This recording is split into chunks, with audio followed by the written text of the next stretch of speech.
Hello, everyone, and welcome to Transition Awareness Breathing Podcast. Today, I have a very special guest. Now, we're going to meet inside the San Antonio JCC because, well, outside we would have a little bit of competition. So here we go. Hi, everyone. It's me, Eartha, and welcome to Transition Awareness Breathing. Today, I have a special guest. Her name is Shannon, and your last name is? It's Salmon. Salmon. It's Salmon, but I also answer to Salmon because I know Salmon is hard sometimes. Oh, okay. Thank you so much, Shannon, for coming to my show. You're doing an amazing thing. Anything I could ever do to help, I'm so happy you're doing this. Oh, wow. Well, Shannon is joining me, and as you know, our session this week, is on does mindfulness really work? And so Shannon and I, we know each other from our children's school. And so at the parents teachers meeting, I had mentioned to Shannon that I teach mindfulness, have a podcast, and she so graciously volunteered to be on my show because she says, oh, you teach mindfulness? And so I want to ask Shannon, so can you tell the audience a little bit about what you do and how maybe you came about with using a mindfulness practice?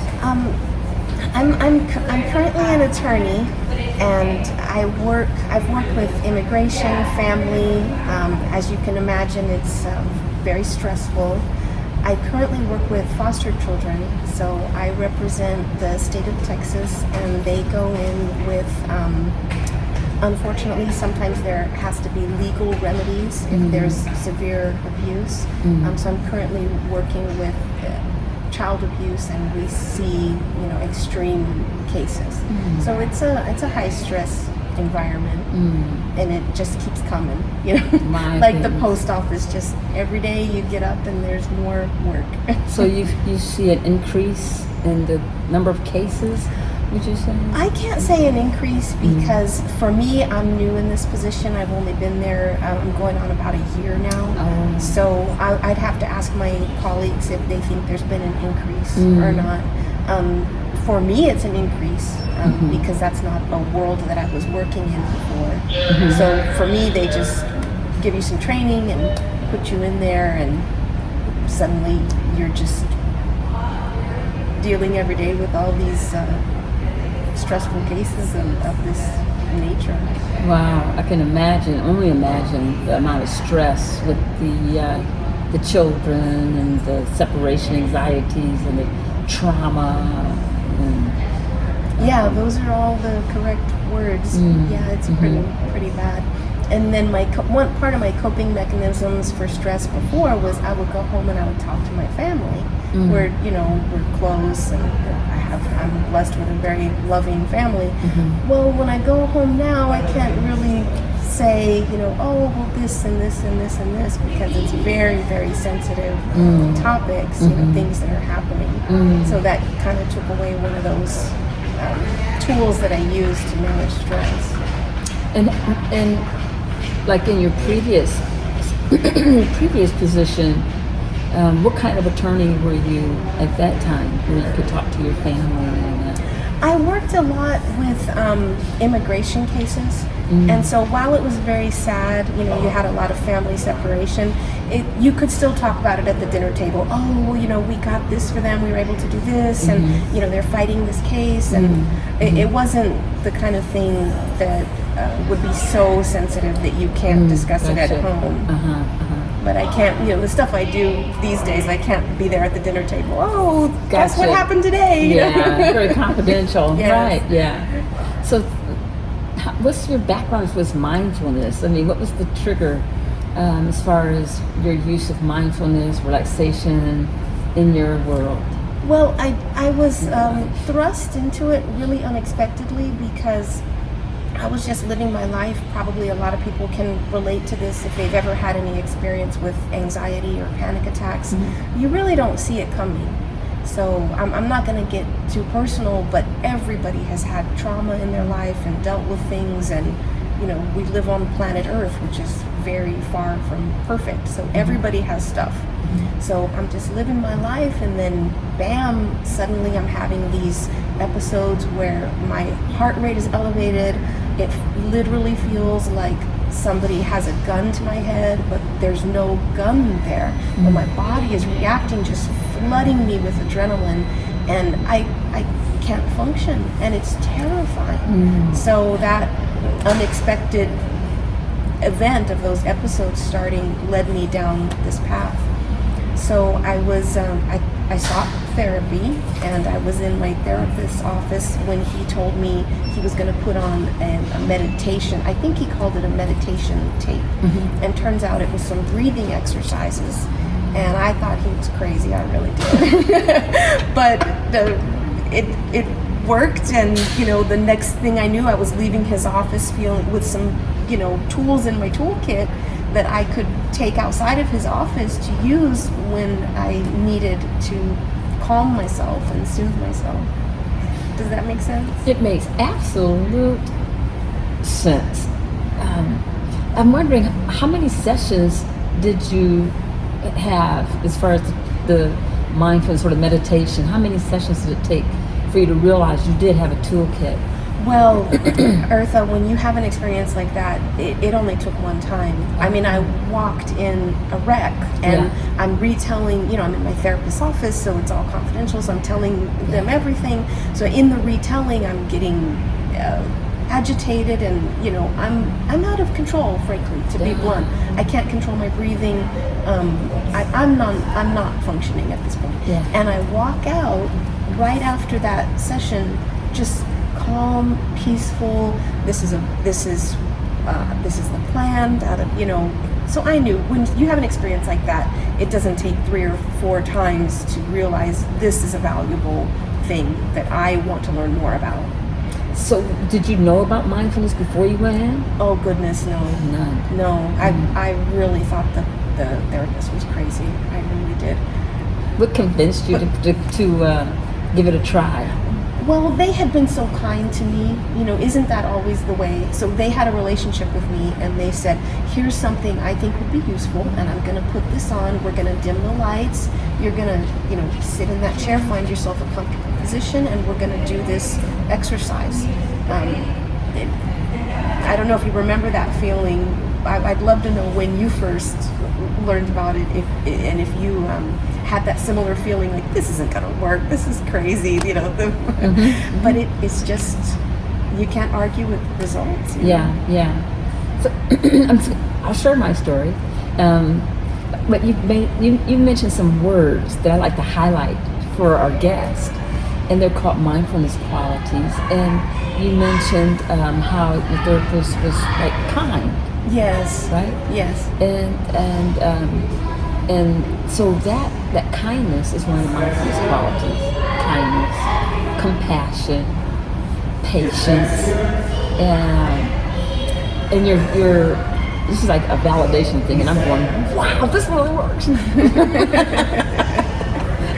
Because when you're teaching this, you're surrounded by this, and then when one takes mindfulness classes, you're surrounded by people who are practicing. And so it's so wonderful to talk with you, to hear those qualities, to educate other people. Right, and how helpful it is. And how helpful it is, because as we were talking earlier, you guys, Shannon had mentioned, how the world needs more mindfulness. And I think there's a hesitation for some reason. Maybe people don't know, or there's that reaction of this is really crazy. My experience and my audience, they've heard this before, so bear with me, you guys. I know you guys have heard it before. That's okay. Shannon hasn't. I got into mindfulness because of my son. My son has ADHD, and that wasn't the trigger. It was the trigger was I was trying to find something that would help him.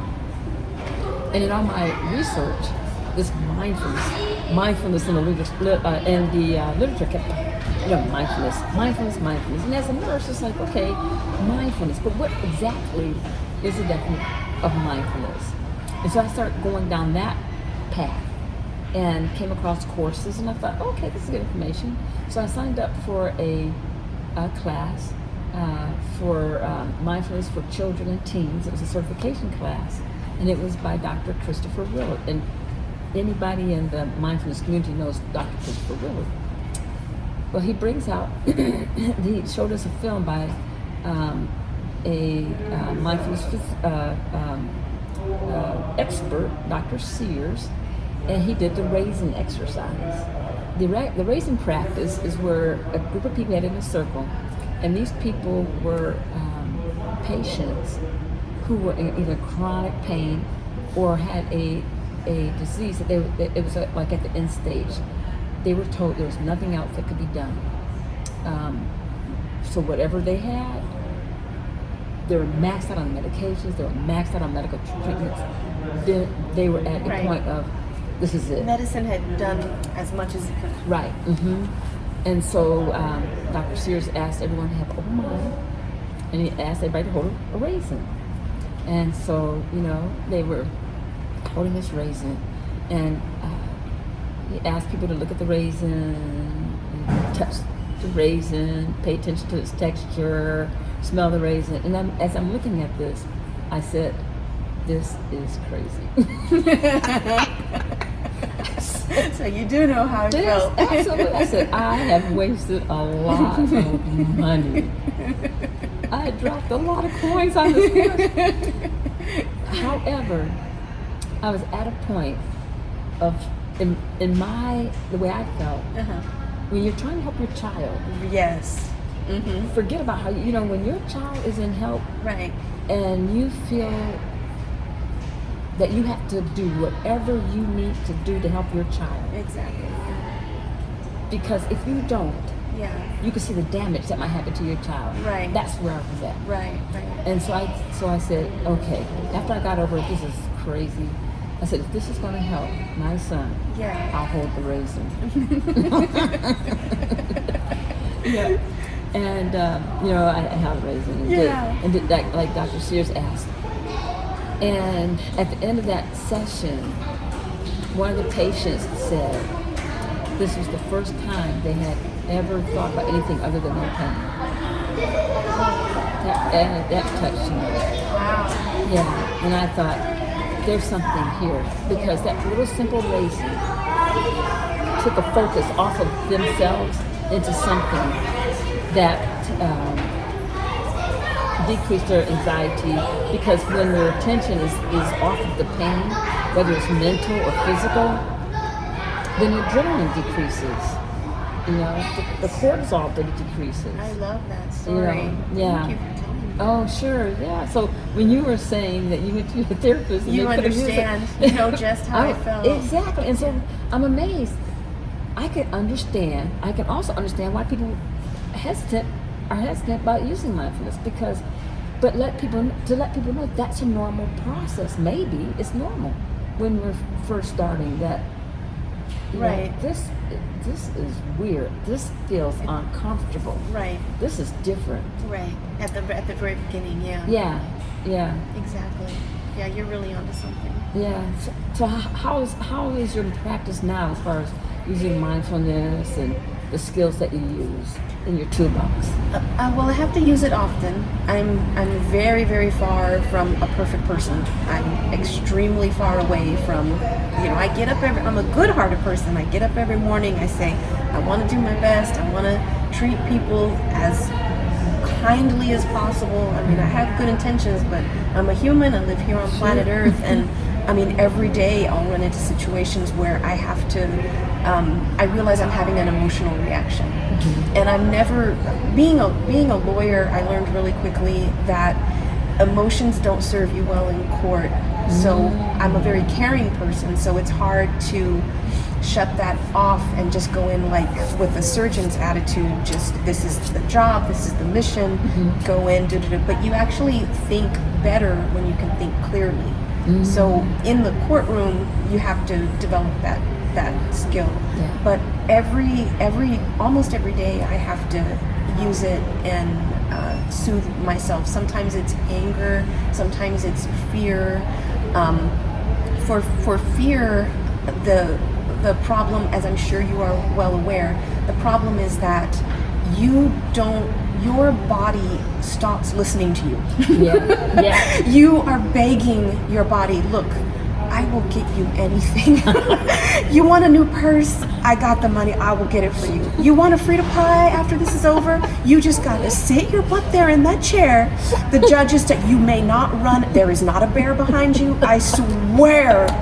If you embarrass me one more time, I swear I'm going to kick your butt when I get out of here. But your body just stops listening to you. So all the things you had before that could, you were in control, you're suddenly not, and I don't know if people are going to resonate with this or not. Maybe it hasn't happened yet, but you reach a point where nothing is working. And then the adrenaline is pumping, your heart is racing, your poor body. I guess we have like this little tiny brain in the back that is helpful if there really was a bear trying to kill us. Because we would have the adrenaline to run out. That fight, flight, or freeze. Yes. That is real. Yes. Flight, fight, or freeze. Yeah. It's very strong. Very, very, very, very, very strong. Right. So what I'm able, thank goodness, what I'm able now, when everything else fails, if you can stop yourself from taking in too much oxygen. So everything in your brain is telling you you're dying, there's a bear behind you, there's a gun to your head, this is real, this is happening. Take in a lot of oxygen. So I just have to, I do the 10, or I'll count back from 10 and force myself to take in a slow, measured breath and let it out. And that instantly is very helpful. It's horrible. I mean, I really have so much sympathy. I'm almost glad that I have had these experiences though, because if I knew someone that was having a panic attack, I probably would have all these awful thoughts about them if it hadn't happened to me. Like, oh, what's wrong with them? Or, oh, maybe they're crazy or something. So I'm almost glad that I've had these experiences, as hard as they are, because then I really understand. I really know this literally feels like you're dying. And so your mindfulness practicing in that respect is like you're showing empathy. Yes, it's not sympathy. It's you're looking at yourself from an outside point of view, so to speak. Oh, and so that's a good point. You're looking at, so you're seeing how things are responding.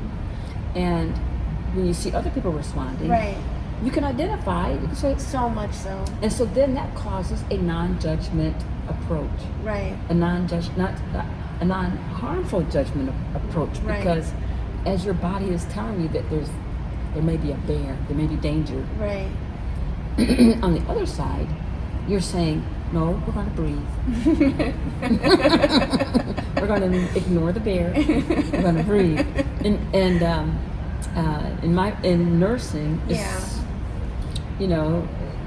nursing is everywhere.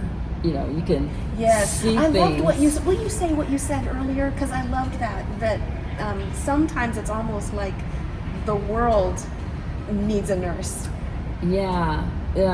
I had mentioned to Shannon earlier before we started our broadcast that from a nursing point of view, as a nurse, I see things.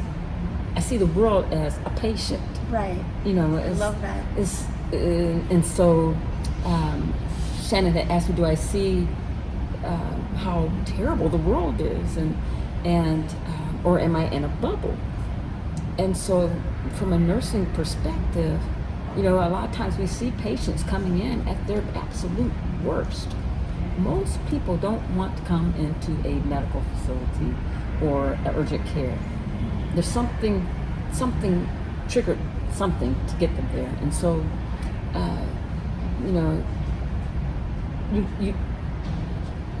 you're taught and you're trained and you train yourself to respond, to find out what is going on so that you can help the patient. And if as a nurse you allow yourself to get anxious, you can't help your patient. Oh, it's just, if you're freaking out and the patient is freaking out, nothing gets help. Right. So there's a lot of self-talk, calming down, Yeah. and taking a breath. But with nursing, what we have to do is we really have to learn how to take care of ourselves a little bit better. Wow. Yeah. Yeah, that's good. Yeah. That's a good point. Yeah, because we see the world in a situation that we sometimes we tend to be super rescuers, and we don't take care of ourselves. That's beautiful. So, and I think It's from such a place of love, though. Everything you do Yeah. is from such a place of love. yeah, I think that's the nursing profession. And legally I could not be a lawyer. I just couldn't. I mean, What I part of think it? I think You're serving people. yes, and so as a nurse, we serve people from the health standpoint, and I think lawyers serve people from a social standpoint. They're socially threatened, and so your responses and your training is to guide that situation through the legal system to help them benefit their lives and for safety. From nursing, you see someone threatened from a health standpoint, Right. and for the sake of their life, you're trying to help them stay here, right now in this world, at the best level of care and health that they can be. Interesting. Mm-hmm. Well, I don't know you as well as you know you, but from what I see, you'd be an amazing lawyer. And we need you. That world could really use somebody like you. Everything you bring, Maybe we could bring mindfulness into your community. Yes! Mission! I understand the assignment. Well, I want to say thank you so much, Thank Shannon. you. This is so awesome. Thank you. And- I've always wanted to talk more with you. You're an amazing person. You're doing an amazing thing. Bless every part of this mission that you're on. Oh, and thank you. Anything I could ever do, I would be so Well, maybe- honored to help in any way. Maybe we can talk about how to bring mindfulness into your community. Yes, please. Even a small group. We'll talk about it. Yes. Yeah. Anything. Okay, everybody. Well, Thank you. I enjoyed talking so much I forgot if you were there.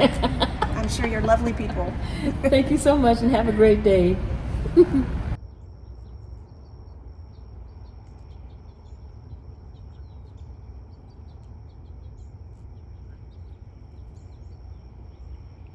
These guys are contributing to Texas local honey.